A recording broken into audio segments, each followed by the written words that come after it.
I just bought the cheapest, worst high mileage GTI in the UK. I thought I was getting a good deal, so I bought it without checking anything. And that was my biggest mistake. The goddamn timing chain is louder than the exhaust. At least it's candy white in multiple different shades.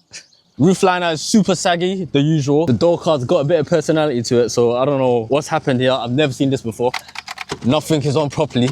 You're probably thinking I bought this off Facebook Marketplace, but I actually got it off one of my boys and I still got scammed. This might surprise you that it's on 188,000 miles with the original engine and gearbox, which goes to show these are the best generation GTIs ever created, argue with the wall. So I got this migraine of a project car so I could fix it up on a budget and drive thousands of miles across Europe with the boys for the first time to create the best memories. Little did I know there's no such thing as a budget when fixing a project car. 20-year-old car, 9+ owners, it's going to be expensive. Bumper's completely scratched up, but that's minor. Got dents everywhere. Window regulator shot. Night time I gotta lift this up. I just noticed this recently, it's got a fat dent in the rear quarter. Everything's pretty much damaged. The first thing I had to do is change the front left tyre because it was bald and had cracks everywhere. Completely cracked up. I don't know why the camera's making it look like it's got tread, but it's practically bald. So I went to my local garage called City Autos to get a budget tyre put on, so I can at least drive the car without worrying about the tyre popping on me. In the first 10 minutes of driving, I ran into my first problem. Just look how easy the caliper is.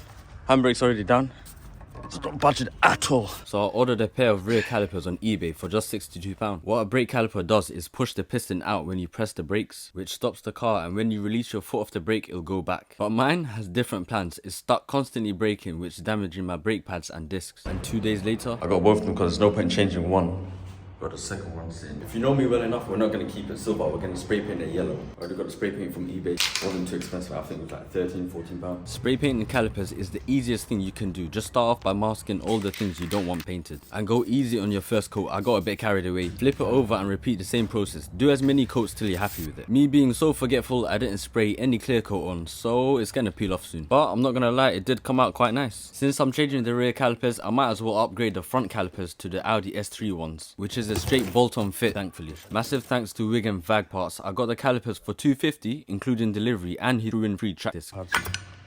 About there. Oh my flipping days. How did that happen? I've been missing so much chunks, but the other one's okay. I'm gonna strip this thing's heavy as well. I'm gonna strip the caliper down just like this one, so I can prep it for paint. I'm just repeating the same process. I'm stripping everything apart so I can get it ready for paint until we got some bad news. As soon as I took off the carrier, I don't know if you can pick up on camera, but look at that split from all the way here all the way to the bottom. I spoke with Danny. He was more than happy to grab me a new caliper seal, but it was cheap, so I grabbed it myself. What we're gonna do is I'm gonna take off the caliper. I've never done that before as well, so this is gonna be my first time. I've seen the trick online where you take off the nipple, so you get the airline, you blow it out, and it's literally gonna shoot out. Don't worry, I'm definitely gonna be ready to go this time, because I don't want brake fluid flying straight into my eyes. I just needed to remove one of the bolts and out it came, and then I can put in the airline from behind. Oh, it's working. Oh my days. It actually worked. That was a lot easier than I thought. Oh, here comes the mess. Quickly grab this before my manager gets pissed. Just like that. I don't know why I put that off for so long, because I was just scared to mess up the cup, because brakes are very important. But it's very easy, very simple. I'm pretty sure it would have been a lot harder if I didn't have the airline. While I was standing down and cleaning down the caliper, I noticed there was 4 bolts on it, and I didn't even know you could separate it completely. So this half separates from this bit and it just comes off like this. Makes it so much easier. Now I can sand it down properly and spray paint that individually. These flipping bolts are so damn tight, I couldn't even use it with the impact. Let me show you a quick little method. You need two extra hands for this. Thankfully, I had my boy Farhad around to help me because those bolts were insanely tight. You can see my whole body moving while he's loosening the bolts. Once the bolts are cracked loose, I can just take the rest off with the impact. There we have it. Look at the nice little makeshift spray booth. Calipers are hanging perfectly. I went ahead and masking taped everything. It looks hella funny. Now it's time for the fun part. Just doing the exact same thing as I done for the rear calipers, and yes, I also forgot to add clear coat in this as well. My god, yellow looks so good. I just need to assemble everything with the new caliper seal. That's everything pretty much all done. All I gotta do is just slap these on. I'll do that once I put on the pads onto the actual disc of the car. Not gonna lie, looking back, I low-key do regret not spraying that silver retainer, but that's the least of my concern until I found this problem. This car's doing my head in. One step forward, 5,000 steps backwards. As soon as I was about to take off the caliper, I was noticed this side doesn't even have a boot, and it's completely seized as well. This is what it's meant to be. And I think it's probably the same on the other side as well. So I'm gonna have to whack out the fronts for now. Just have a listen to how short the wheel bearings are. Wow, I could do it with one hand. I thought the left side was bad. Have a listen to this one. The whole wheel's about to fall off. Ooh, I knew the wheel bearings were bad, but not that bad. Oh my flipping days. Swear to God. Rounded it off. That's a snap bolt inside the wheel bearing. I wonder there's only 4 bolts. Yes! Oh my flipping days. Please don't snap. With that rounded bolt off, I can continue taking everything else off because I'm replacing the wheel bearings, front disc and pads and the caliper. To my surprise, the outer tire then has left the chat, and what else joined the club? The ball joint. And the drive shaft felt left out, so he had to be a part of it. My bank account ain't gonna love this. Before taking off the wheel bearing bolts, I have to whack in the socket so it sits properly or it's gonna round it off from the rust. Yes! Man, I'll do anything for a rust-free car. Almost out. Bro. That's definitely the original wheel bearing from flipping 2007. 3 more to go. To remove the remaining 3 bolts for the wheel bearing, I did have to take off the caliper and the carrier, which gave me all the space that I did need to remove the last few bolts. When I'm telling you this, I was so blessed the wheel bearing came off on 5 good whacks. Us car guys and mechanics truly know the pain of when wheel bearings don't come off. That's the sigh of relief there. Finally got it off. How short that is. That's the dusty old wheel bearing out. Lapping that nice shiny new one. Don't worry, right before I put on the new wheel bearing, I did clean the surface with brake cleaner and sandpaper just to make sure it's nice and clean. Alright, finally. That's one side done. It's getting dark. I don't know. Looks like it's about to rain. Should I? It was getting dark and I didn't know if I wanted to continue with changing over the caliper, but I did anyway. There we go, that's one caliper off. Look at the size difference. Just about the size of my hand. Almost double. These S3 calipers are going to make a massive difference when it comes to braking. As the wise man said, if you're going to push big power, always upgrade your brakes so you can come to a stop a lot quicker. The big old disc. On goes the disc and I'm using 2 wheel bolts to hold it in place. God damn. Look how nice that looks. That looks so nice. Oof, thank God I went for yellow. I'm working out the other side. I don't have much space on my phone anyway, so I won't even be able to record anything on this side at all. So I'm gonna quickly back on with this before it gets too late. Then bleed the brakes and take it for a test drive. Finally, I ordered this off my boy flipping Ibs and he gave me a broken one. Lovely day. And I was solo.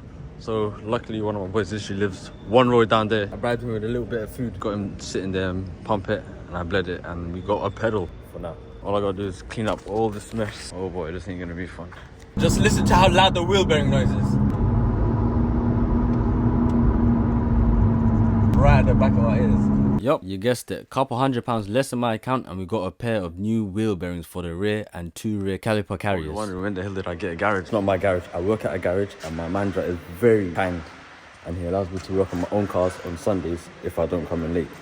So I've come on time and now I can slap onto the ramp. Man, I wish to have my own ramp to work on my project cars. Having a ramp makes every job 100 times easier. That's the dream, inshallah. Hopefully that dream comes true this year. And why is the garage rent prices so damn high, man? Hoo-hoo.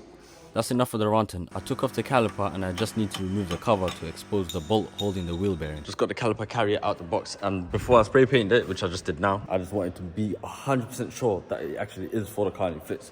So I just slapped on the pads with the new caliper and thankfully it's good to go. So I just given it a little quick 2-3 coats probably. It's not going to be the best, but it'll do the job. Out come the old rear pads. If you know about these GTI rear caliper bolts, you know how tight they are and they always strip out and rust. Man, I look so funny when I'm locked in. Dear Volkswagen, why'd you have to make your bolts so goddamn long? That annoying carrier's off. Look how bad the wheel bearing is. Take a listen. It does look like it's been changed before because it's got a new bolt. Oh my god, when I tell you that wheel bearing was on tight. If you're watching this, Seth, I love you. Thank you for letting me use your breaker bar. It made my life so much easier. The wheel bearing is not meant to make any type of noise. After seeing the brand, I knew it straight away. You buy cheap, you buy twice. Before putting on the new wheel bearing, you can see me clean it up with brake cleaner and a cloth. Now I have to torque it down to 108 newton meters and correcting myself, 90 degrees. turn. It's going to be very tight. I'm just leaving a mark so I know exactly when I hit 90 degrees. Yup, that's me finding out I'm gonna need to use a breaker bar to do the rest. This is where the talk bit decided to leave the chat and had me stressing.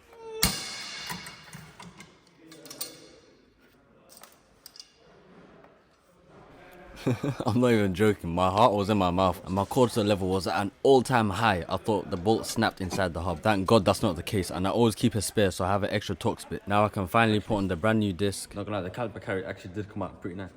Not too shabby. And this is when I find out we ran into another roadblock. The caliper carrier that I ordered from eBay it's the complete wrong one, and they look the exact same. But when you go to try and fit it on, it's literally touching the disc. I know we get wrong parts all the time, but this is flipping annoying. Especially because I have to fight that C side. This side is fine. Now I'm gonna have to flip and take the paint off that one, clean it up, spray paint that one. Let's get this red caliper painted. There we go. Not the best, but it'll do the job and it'll look okay. Back on goes the old carrier with the new pads. I ended up buying the hardline brake pipe, if that's what you call it, from Volkswagen, because they always seize up and snap when removing it from one caliper to another. I only know this because I've worked on a few of these Mark 5s and some of them snapped them. It's finally back on. Looks very nice and yellow. Even though this was red before, it's a shame we didn't get to use the brand new one, but can't complain. I'm gonna see what I can do with eBay, but sheesh, it looks real good, real nice. Just took off the caliper on the C side with an immense amount of force. There it is, the little culprit. This is why I got a brand new caliper carrier. This is what it's meant to look like. This is what it is. I used the blowtorch to heat it up so that you break the rust, so I can give it a good couple of hammers so it comes out. I ain't gonna lie, I thought I'd be there for hours hammering non-stop, but surprisingly it came out pretty easily. Everything's a repeat process of what I've done on the other side, so I'm not gonna bore you with repeating the same thing. All that's left to do is just bleed the brakes, and it's probably the most annoying job to do. That's all the brake fluid that came out. Like a flipping dog there's. Yeah, nasty stuff. Oh my days, finally. That's everything to do with the brakes done at least. That's one thing checked off the list. I want you guys to be honest, what do you think about the yellow? I think it really suits the white, and it's a little different compared to the usual white and red. That's the car finally back together. Actually came out pretty decent. I'm happy with that. Can't complain. Just about has enough clearance. I'm gonna spray paint this yellow next time. I knew the car was running rough, so my curiosity got the best of me. So I did a compression test, and that's where things took an expensive, dark turn.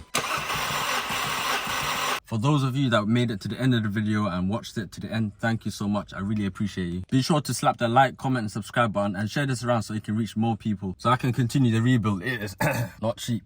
And I've taken a big risk. I've left my current job to work for myself full-time as a mobile mechanic. It's really hard trying to balance everything, especially when I spend everything out of my own pocket on this build, especially when I don't have a safety net of a paycheck every single month like I did in my old job. I'm doing this purely because I love working on project cars, fixing it up and putting miles on it, not letting it sit in the garage. Not that I have a garage. Alright, that's enough of the waffling. I'll see you guys in the next video. Cue the fails. Skadoosh.